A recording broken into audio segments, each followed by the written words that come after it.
ඔන්න අද මම යන්නේ ඔයාලට වෙච්ච පොරොන්දුවක් ඉෂ්ට කරන්න. මම මීට පෙර මගේ වීඩියෝ එක සඳහන් කරා මේ මට පසුපසින් පේන අන්ලයින් ජයිලි ෆෝට් එක ගැන වැඩසටහනක් කරන්නම් කියලා. දැන් අද මම ලෑස්ති වෙන්නේ ඔයාලට එකට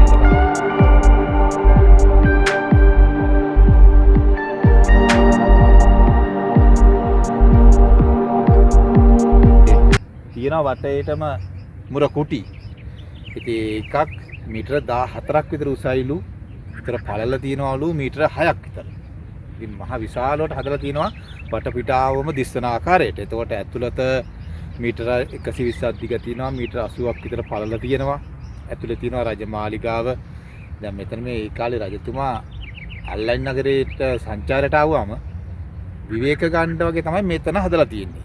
මේක අල්ලයින් ෆෝට් එක, ජයිලි ෆෝට් එක. ෆෝට් කියන්නේ බලකොටුවක් වගේ.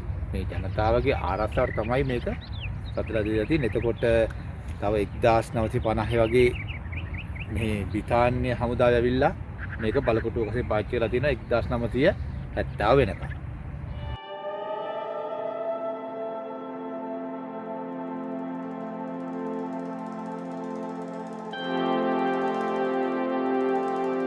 උෂ්ණත්වය වැඩිත් නැති, සීතල වැඩිත් නැති සෑම දෙයක්ම මධ්‍යස්ථ තියෙන නගරයක්. එක්සත් අරාබි එමිරාජ්‍යයේ තියෙන ස්වයංපෝෂිතම නගරය. සෑම දෙයකටම වෘත්තු දෙනවා. ඒක හින්දා තමයි දැන් මේ රජතුමල්ලා මේ අල්ලයින් නගරයේ කුසිකර්මාන්තර වැඩිපුර යොදාගෙන තියෙන්නේ. ගල්ලේ බලකොටුව, ගාලු ෆෝට් එක. ඒ වගේ තමයි. ඉතින් ඒ වගේම නම් ලොකු තාක්ෂණයක් මෙතන භාවිත කරලා නැතුව ඇති. මොකද තියෙන සම්පත් වලින් තමයි යෝම් මේ හැම දෙයක්ම කරලා තියෙන්නේ. අපේ ගාලු කොටුවේ ගියාම වලට පේනවා ඒක ශක්තිවන්තකම. ඉතින් දැන් මේ තාප්පයක් වුණත් මීටර 8ක් විතර උසයි. තාප්පයක් තියෙන මීටර 8ක් විතර විශාල පරිමාණي බොහොම ශක්තිවන්තව හදලා දීලා තියෙනවා. හොඳයි. අපි එන ඇතුළට ගිහලා බලමු. මේ තමයි අල්ලයින් ජයිලි ෆෝට්.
ඔබට මේ දිස්වන්නේ පැරණි පෝට් එක. ඔයාලට බලා ගන්න පුළුවන් මේ මුළු තුනේම තියෙනවා මුරකුළු තුනක්. මේ තුනක් සාදන්න ඇත්තේ මේ පෝට් එකේ වැඩි ආරස්සාවට.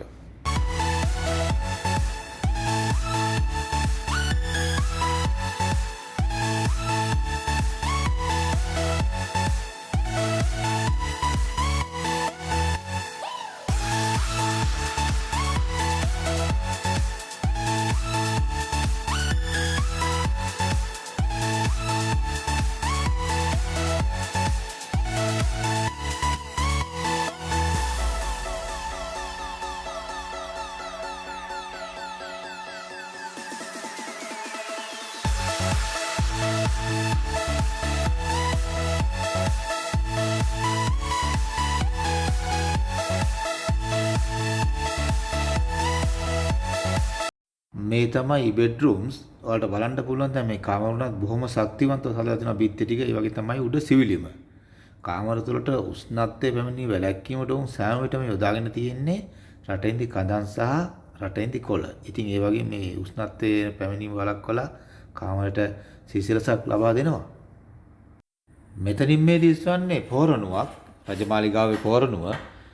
ඒක ඉතාමත්ම අලංකාරව හදලා තියෙනවා. අපි ළඟට ගිහලා බලමු පොඩ්ඩක්. බලන්න උඩ තියෙනවා ලිප් දෙකක්. දැන් තාච්චියක් ඇතිලියක් වගේ තියාගන්න ඒ විදිහට ලස්සන නිර්මාණය කරලා තියෙනවා. මේ බලන්න යට. දැන් මෙතනට තමයි ගින්දර දාන්නේ. දර දාලා රත් වුණාම උඩ තියලා. ඉතින් මොකද මේ රටේ ජනප්‍රියම ආහාරය තමයි රොටි. රොටි පුච්ච ගන්න වගේ ඒ වගේ දේවල් වලට මෙතන භාවිතා කරන්න ඇති. ඉතාමත්ම ලස්සන නිර්මාණයක්.